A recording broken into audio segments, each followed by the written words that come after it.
So we get a lot of questions about glove training, and some people think it's just boxing, it's not Wing Chun. I keep explaining the difference between Wing Chun punching and boxing punching is different. I'm not saying anyone's better than each other, they're just different power generations, different engines. A lot of boxing punches are going to have a fist that's going to be facing this way. Wing Chun punch is a vertical fist. The power generation in Wing Chun is from internal rotation, not an external rotation. So we're not trying to get that big mechanical advantage. We're trying to get our advantage from having an internal rotation of the body and loading our body weight at the end. At a high level, a lot of professional boxing, a lot of old school boxing looks very similar to what we do anyway. Because at the end of the day, efficiency is important. And the more efficient you are, the better you're going to land your punches, the more skills you're going to be able to produce. So at a high level, a lot of skills look very genetically the same. So when people say, oh, it's not boxing, it's not Wing Chun, it's what?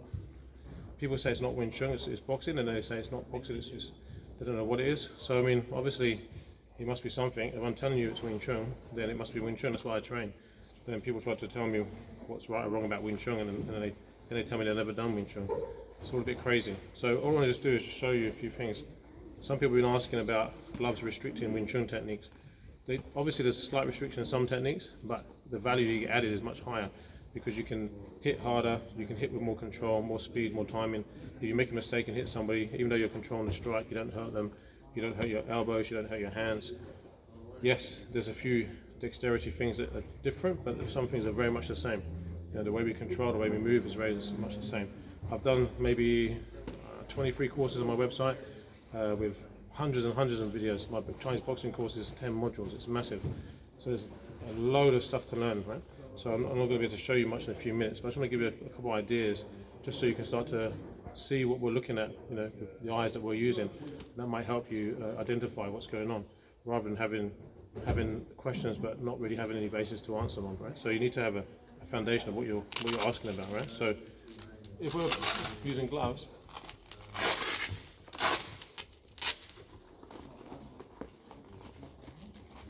so I'm just going to go live a minute. I'm just going to go live back and forth, just very light, just so you can see some of the movement, and then I'm going to show you what's Wing Chun, so you can make it more makes it more clear, right?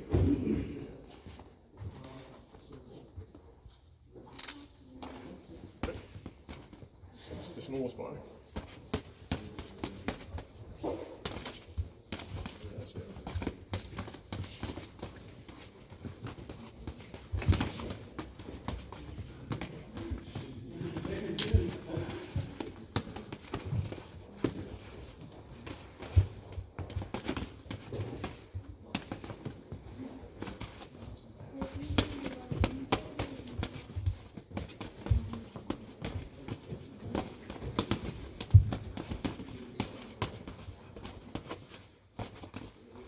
If we add kicks, then the distance changes a little bit because we've got more range control. So we're looking to come in.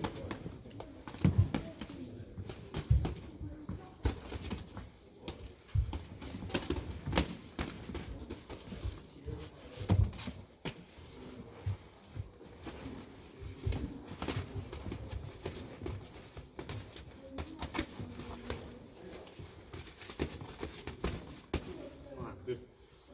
So what you're seeing,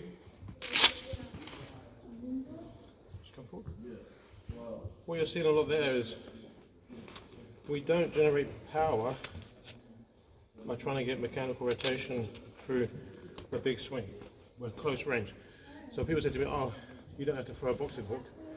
I'm not throwing a boxing hook, so it's not supposed to be, I'm not trying to step out or rotate and turn around. My hooks, we call a whipping punch, we throw it like you're stirring, and when you hit, we flex the front leg and drop our weight.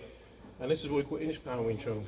We contract our muscles on impact, it makes us strong. So when I hit, I'm hitting with a whip, and there's a contraction on the body. It's not a rotation to try and get a hit. It's a different type of punch. Okay? When we're in close, you see our punches, we're coming straight, we're whipping. When I whip, I'm controlling the elbow with the center line so I can get pressure to punch, to hit.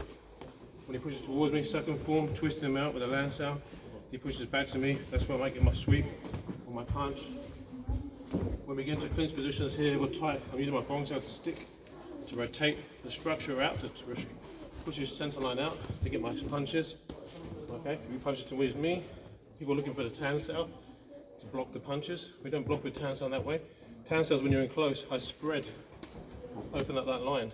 Okay, if he swings at me, I can use the bill, right, and then come in off the bill, right. But a lot of times, people's punches are very fast, and you're in a lot of movement. So we just cover and load our body weight. You see that in the third form when we cover. Right? So we cover and we load our body weight, and then we can spread as well with 10. Right? So here I can cover, spread, and hit. Right? So there's a lot of movement. This pure Wing Chun. It's just that Wing Chun is based on principles, and you have to apply them in an environment. So in the boxing environment, the boxing glove environment, Chinese boxing, we need to make sure we understand our art and how it applies. Now the benefit of that timing when we're sparring here, the benefit of having that timing, I can throw fast punches. I have to worry about if I hit him too hard because I've got gloves on. So there's a big benefit for my timing skill. If we take gloves off, we still have exactly the same things. We just have a little bit more dexterity because of the lack of no gloves, but then we have to be more careful. So it means that obviously we can be faster in some ways and have more technique in some ways, but also we have to be more careful.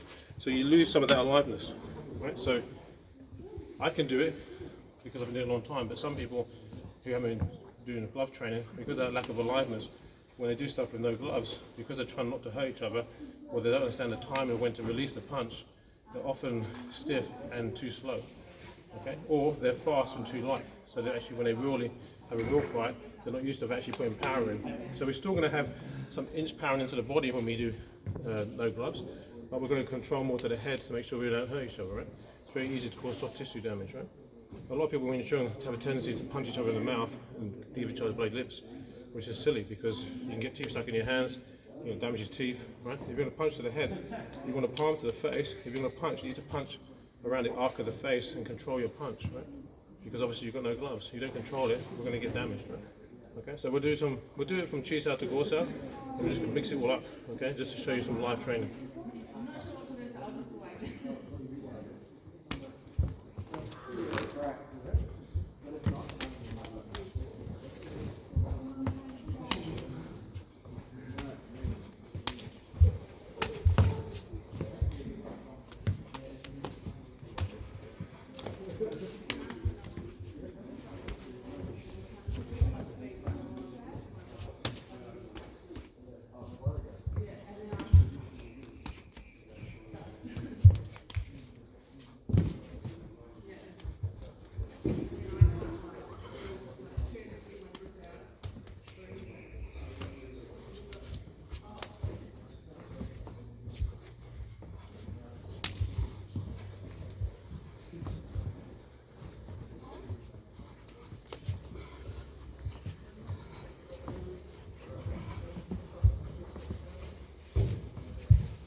So you can see there's times where if we were to hit hard, bam, I smash his face in.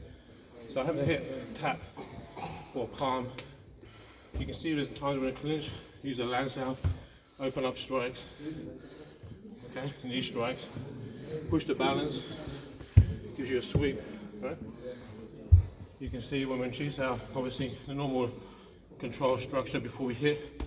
As we open up the line, there's our strike. Strikes, we're boxing, Wing Sao, strike, Wing Sao, Lan Sao, Gor Sao, right? Everything is in a clinch. It's that live movement. So because we're both controlled, we can be in a position I can be hitting and Damien's defending, and I'm looking for my gaps. We're going live now.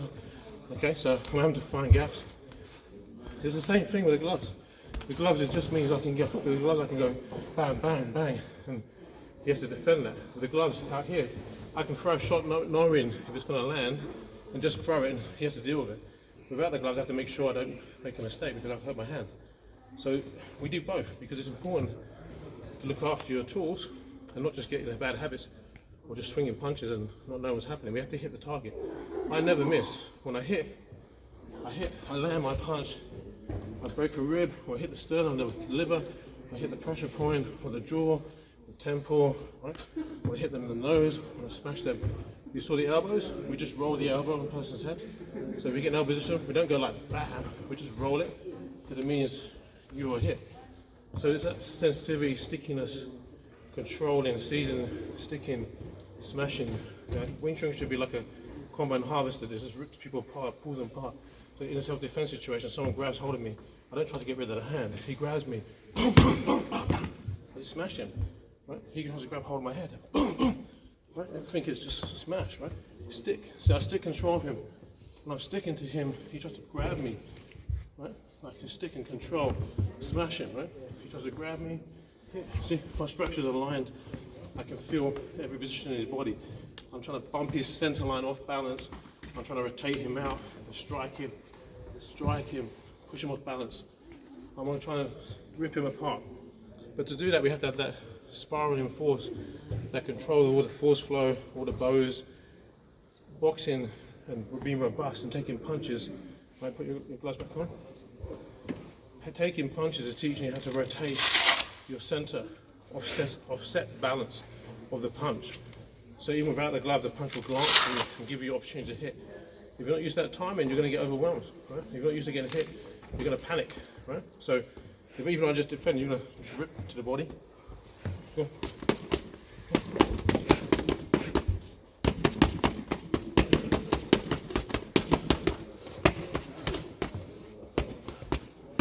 See, so conditioning, and also you're slightly simming, evading the full pressure.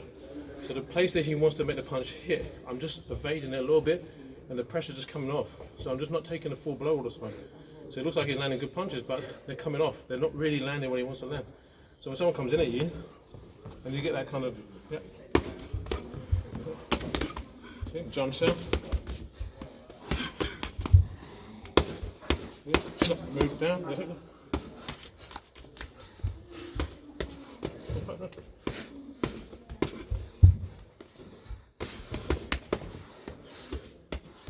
Because Wing Chun, we're tight. We keep tight. Punch comes in, defend and hit. Right? So everything is in the system. You have to apply it. The difference with Wing Chun is the training is not the application. The training of drills in Chi Sao is teaching you skills to use in your combat. So you don't spar with drills. You don't defend with drills. Drills are teaching you about movement and position and angles. So some Wing Chuns got confused. I think they think the drill is the sparring, whereas the application. So when they don't see the Wing Chun as a drill, they say it's not Wing Chun. So when they see live movement, they can't see Wing Chun. Their mind's blind. They've only trained a lower level. They've only trained the basics. When I teach a class, we do the forms, we do our drills, we do Chi Sao, then we spar. Right? There's a progression. The forms give you a blueprint. The Chi Sao gives you active alignment of positions and angles and timing.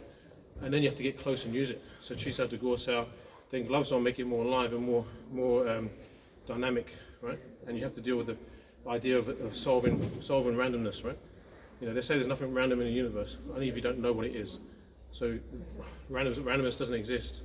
What exists is our lack of understanding. So we have to try and organize things so nothing's random anymore. When a punch comes at me, my position to move, to punch, nothing's random. I understand all the positions, right? But if you don't understand that, everything is random to you. So Wing Chun is a system designed to solve the problem of randomness, right? Okay, so it's already the progression is in the system. So when people say to me they can't see it in glove training, then to me they haven't learned Wing Chun yet. They haven't started to express Wing Chun or learn Wing Chun. They've only just basically started to understand the basic mechanical stuff of it, right? But the next level is to really apply it in a dynamic way, in a live way. And if you can see that now, hopefully that's opened your eyes to see some of the Wing Chun in the live movement. It doesn't have to be stiff and mechanical. That's basically you understanding the line of attack. So if David punches and I learn a drill with Tan Sao and Tan Da, that's not application of it. What I learned is about a punch come this way, I need to guide it this way to open this quadrant. So when in a clinch, as he pushes towards me, I spread him and strike him. That's the application of that movement. It's not a punch comes from here and I do a tanda. That's not the application. We train these drills at this position because I can see what's happening. It gives me time to learn, okay? But in application, I have to have bridge control, I have to stick, I have to control his center of gravity. Then I know when to strike. If he punches this one, I understand if it's too tight, I can't lapso it. If it's wide, I need to come inside and control with a foot. If it's tight, I spread it and come in this side and control him here, right? So you learn all these things with your drills, but the drills are not the application. This is the application. So I hope that's helpful.